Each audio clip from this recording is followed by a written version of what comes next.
La pura verdad sobre la Reforma Protestante, capítulo 4. Muchos protestantes modernos han asumido que la Reforma fue puramente un movimiento religioso. Ven visiones de multitudes de hombres sinceros en toda Alemania y Europa que buscan de todo corazón un retorno a la fe y la práctica apostólicas. Pero esta no es una imagen real. Es un hecho histórico que hubo muchas razones egoístas y materialistas por las que la Reforma tuvo lugar cuando y cómo lo hizo. Muchos de ellos estaban completamente divorciados de un motivo puramente religioso. No hay duda de que la consideración política, intelectual y financiera jugó un papel destacado en la realización de la Reforma del siglo XVI. Un creciente sentido de nacionalismo hizo que los hombres sintieran que, como alemanes, franceses o ingleses, tenían intereses comunes contra todos los extranjeros, incluso contra el propio Papa. A medida que las ciudades de Europa crecían en tamaño e influencia, el aumento de la inteligencia, la riqueza y la influencia política de la clase media las preparó para desempeñar un papel decisivo en la agitación que se avecinaba. Comenzaron a inquietarse bajo la constante interferencia eclesiástica de los asuntos temporales. Walker, página 289. Junto con este sentimiento nacional, el crecimiento del absolutismo había hecho que los diversos gobernantes se sintieran más independientes de la sede de Roma y a menudo intentaron asegurar el control sin restricciones de los nombramientos eclesiásticos dentro de sus reinos. Este fue el comienzo de una tendencia que más tarde culminó en iglesias controladas por el Estado en muchos países. La marcada amistad entre los papas y los reyes de Francia durante el periodo de Aviñón dio lugar a una sospecha general de los motivos papales en otras naciones. Este escándalo se vio acentuado por el aumento de los impuestos papales durante este periodo, cuando el traslado del papado a Aviñón cortó en gran medida los ingresos de los bienes papales en Italia, sin disminuir el lujo o el costo de la corte papal. Walker, página 292-296. Muchas quejas fueron expresadas no solo por individuos, sino por los reyes más poderosos y por naciones enteras, contra la dominación imperiosa de los papas, los fraudes, la violencia, la avaricia y la injusticia de Roma. La insolencia y la tiranía de los legados papales, los crímenes, la ignorancia y la depravación moral de los sacerdotes y monjes hicieron que los hombres de todas partes desearan una reforma de la Iglesia en su cabeza y miembros. Mosheim, página 559. Actuando en concierto con todas estas fuerzas estaba ese notable movimiento conocido como el Renacimiento o el despertar de Europa a un nuevo interés por la ciencia, la literatura y el arte. Fue un movimiento que trajo el cambio de los ideales, la cultura y los métodos de pensamiento medievales a los modernos.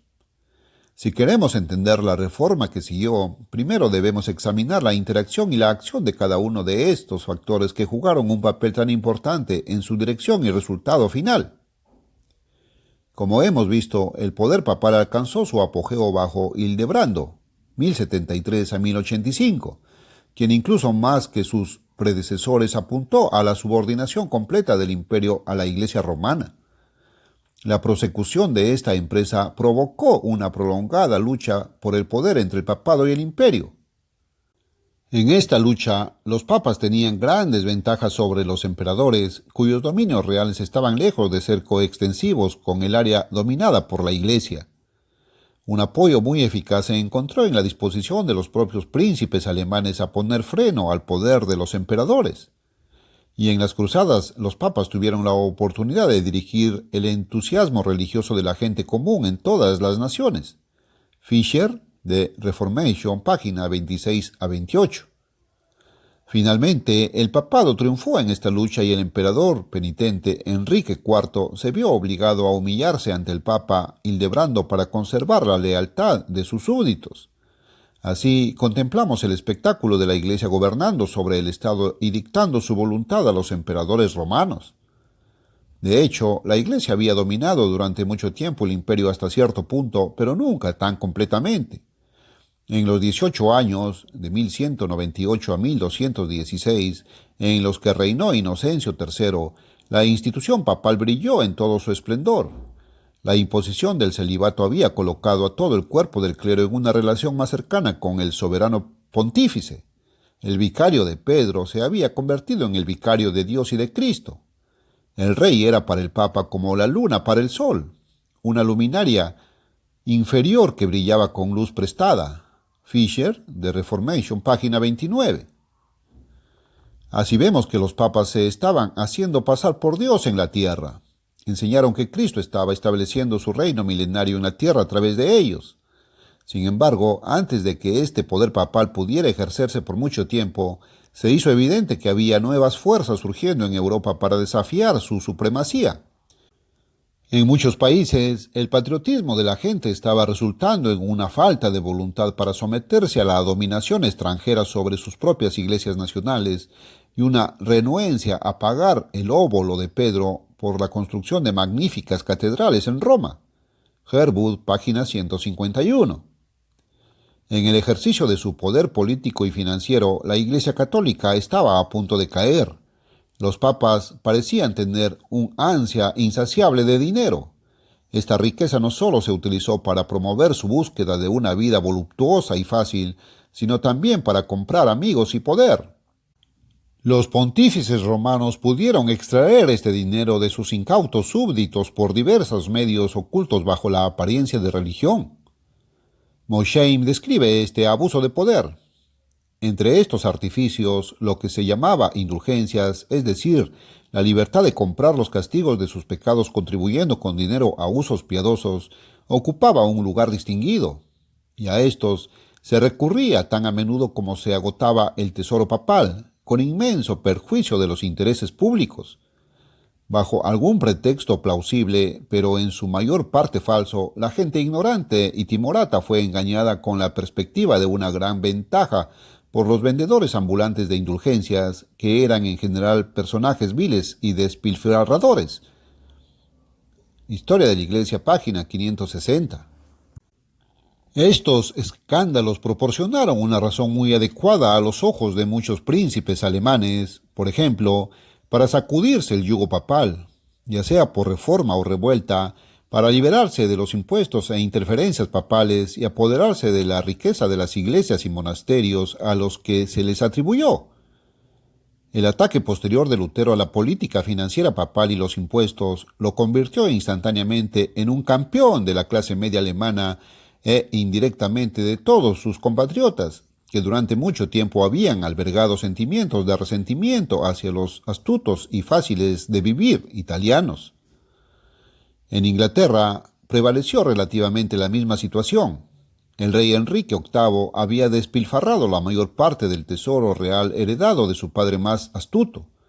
Al mismo tiempo, había un creciente descontento entre los nobles en particular con respecto a los impuestos papales excesivos, y la abundante riqueza de las órdenes monásticas sería una selección de premios si se desechaba la autoridad papal.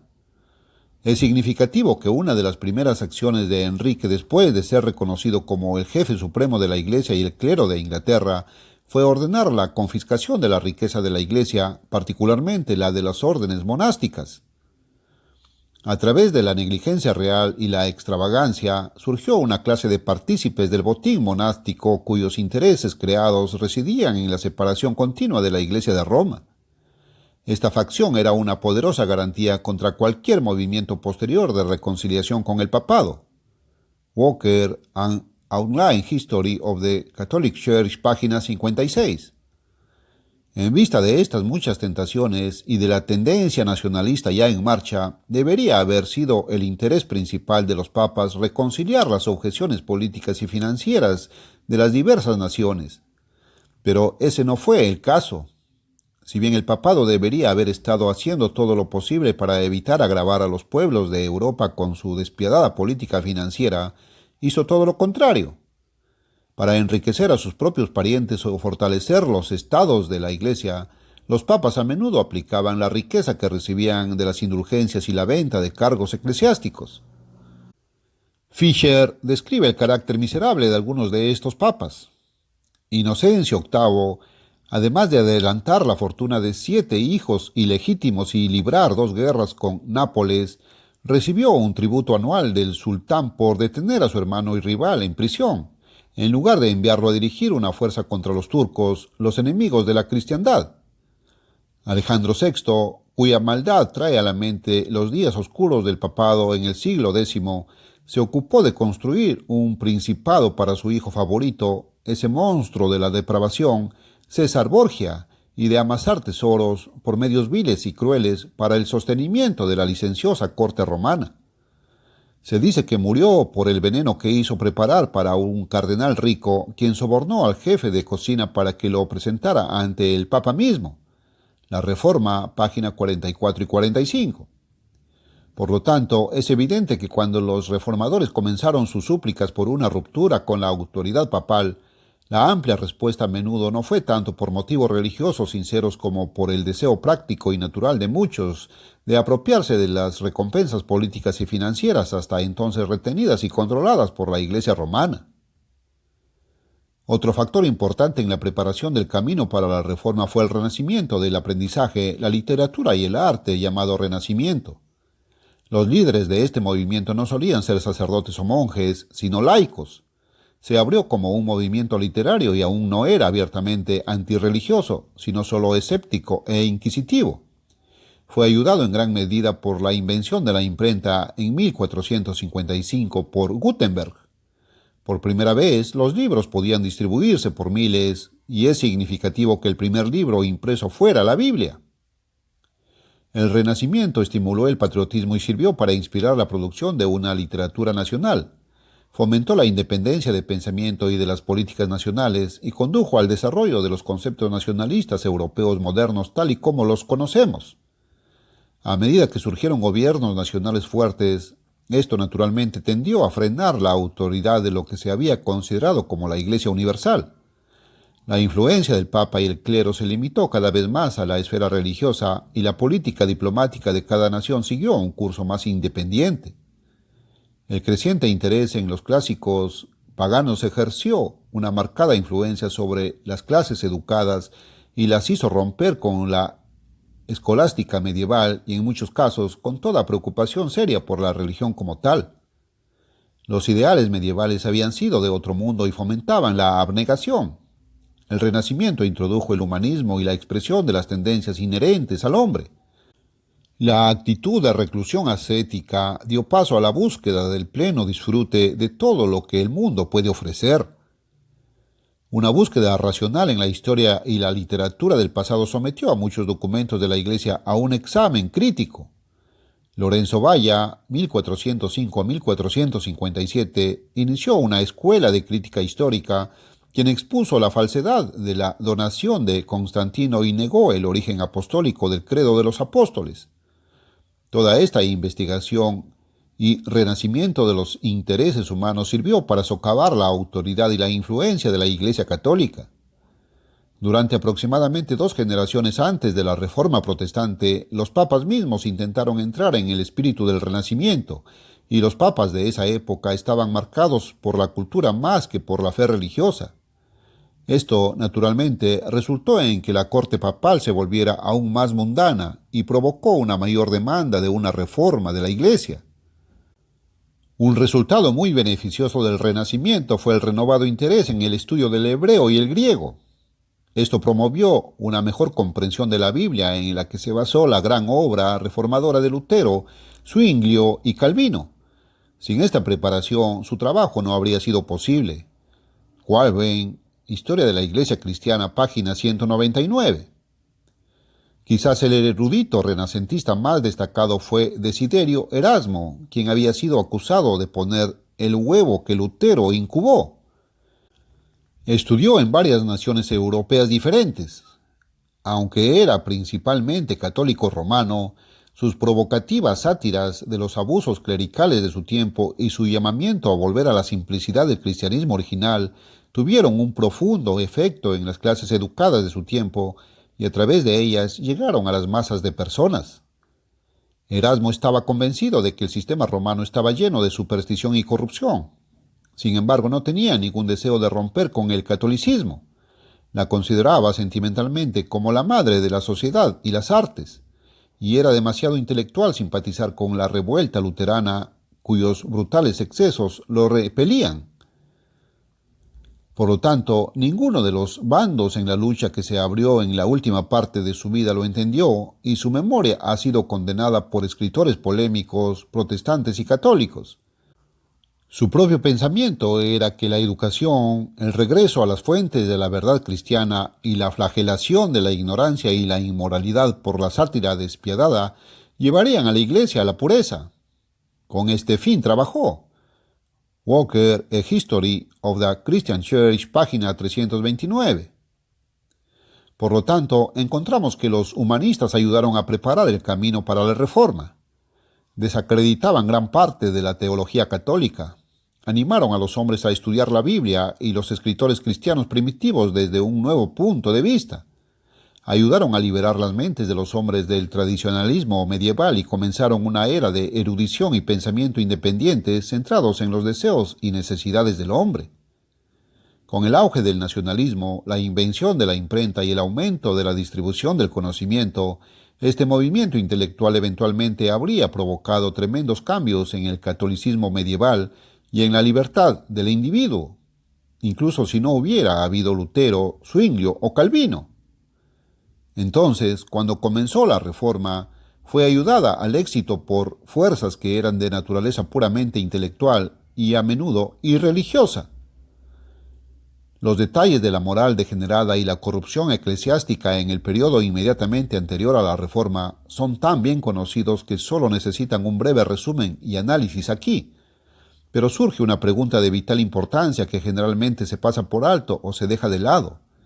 Esa es la pregunta fundamental de si la máquina político-religiosa pagana, radicalmente cambiada y corrupta que domina las naciones de Europa, llamada Iglesia Católica Romana, era en realidad la sucesora legítima de la Iglesia Apostólica original, la única iglesia verdadera que Jesucristo dijo que construiría.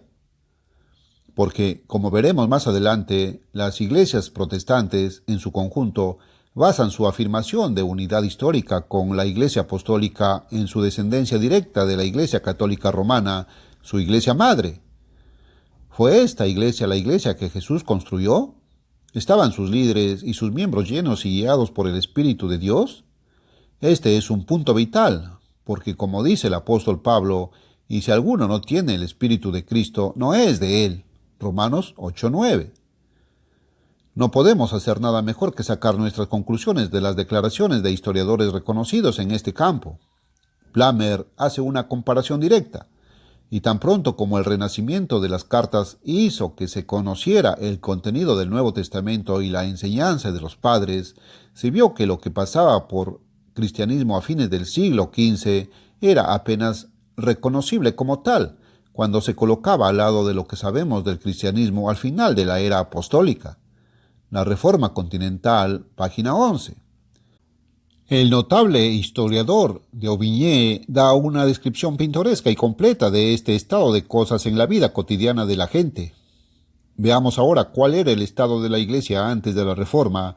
Las naciones de la cristiandad ya no acudían a un día santo y viviente para el don gratuito de la vida eterna. Para obtenerlo estaban obligados a recurrir a todos los medios que una imaginación supersticiosa, temerosa y alarmada pudiera idear.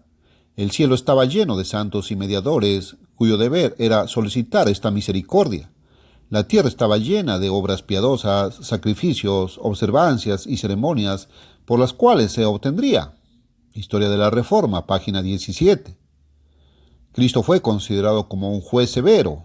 Estaba preparado para condenar a cualquiera que no invocara la intercesión de los santos o recurriera a las indulgencias papales. Muchos intercesores aparecieron en lugar de Cristo. Primero fue la Virgen María, como la Diana del paganismo, y luego los santos, cuyo número fue aumentado continuamente por los papas. Las peregrinaciones religiosas se prescribían como penitencia por el pecado. Había casi tantos centros religiosos para peregrinos como montañas, bosques y valles.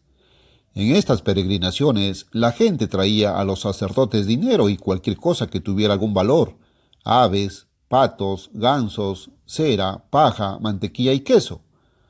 d'Aubigné continúa: los obispos ya no predicaban, sino que consagraban sacerdotes, campanas, monjes, iglesias, capillas, imágenes, libros y cementerios, y todo esto generó grandes ingresos. Los huesos, los brazos y los pies se conservaban en cajas de oro y plata.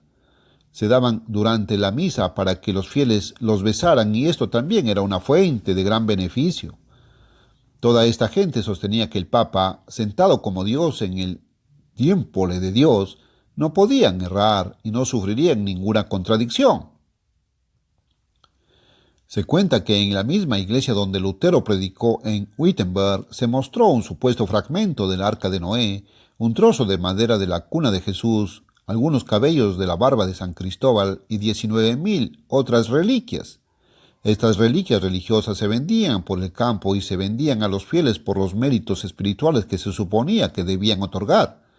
Los vendedores ambulantes pagaban un porcentaje de sus ganancias a los propietarios originales de las reliquias. El reino de los cielos había desaparecido, y en su lugar se había abierto un mercado de abominaciones sobre la tierra. De Aviñé, página 17. Si los miembros de esta cristiandad profesante pueden ser parcialmente excusados, como muchos historiadores tratan de hacer, debido a la ignorancia prevaleciente y la falta de guía espiritual correcta, ninguna de estas excusas tiene ningún peso cuando se aplica al alto clero y a los papas mismos, porque estos hombres tenían todas las ventajas de la educación y el conocimiento, si hubieran deseado aprovecharse de ellos.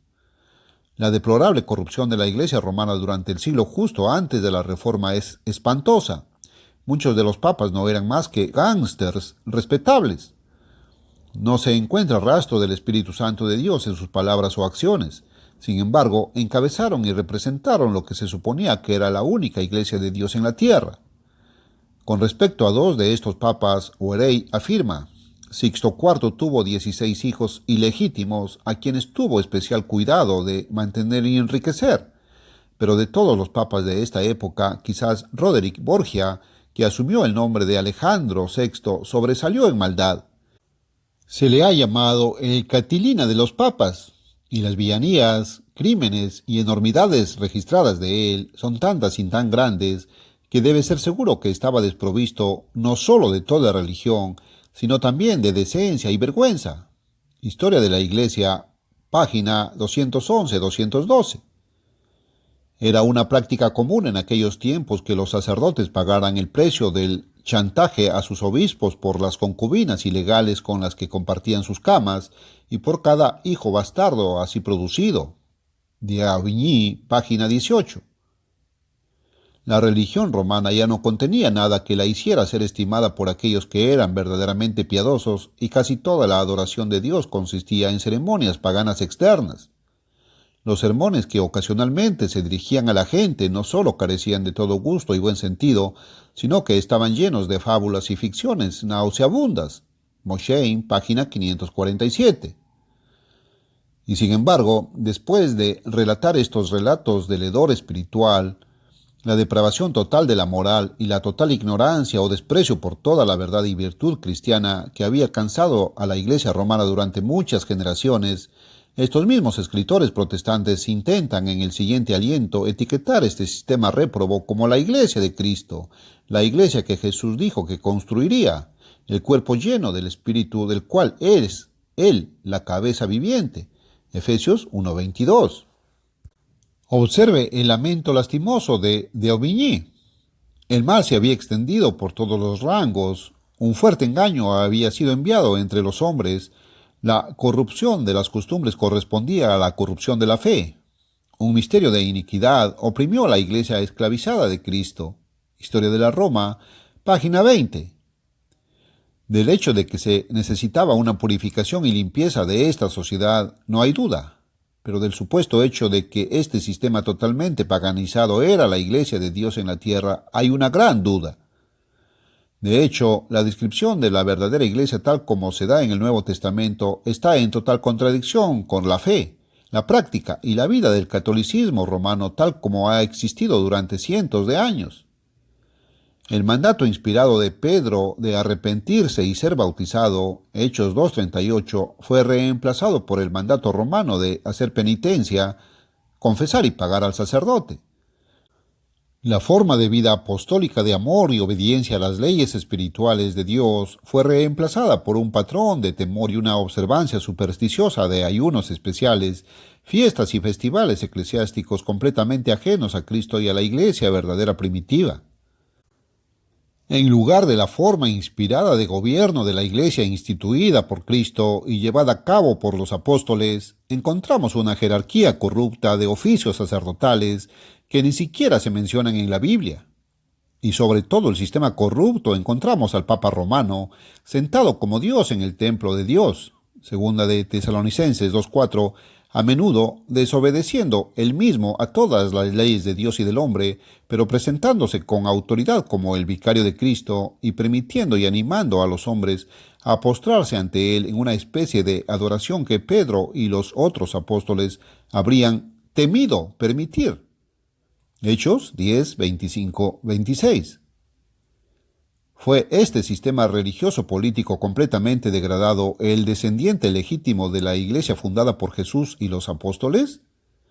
¿Constituiría una reforma de este sistema inmundo una continuación de la verdadera Iglesia? Estas son las preguntas realmente básicas que debemos considerar. Y no escondamos nuestros ojos del hecho ineludible de que fue directamente del sistema católico romano que surgieron las iglesias protestantes. Como hemos visto ahora, hubo factores políticos, económicos, sociales, intelectuales y religiosos en todas las naciones de Europa que presagiaron una agitación universal. Y las consideraciones políticas y financieras jugaron un papel muy importante en la reforma venidera. Cuando llegó, ¿cuál fue su verdadero significado en el plan y propósito general del Dios eterno? ¿Fue una recuperación de la fe una vez entregada a los santos? Tenemos que enfrentar esta pregunta directamente.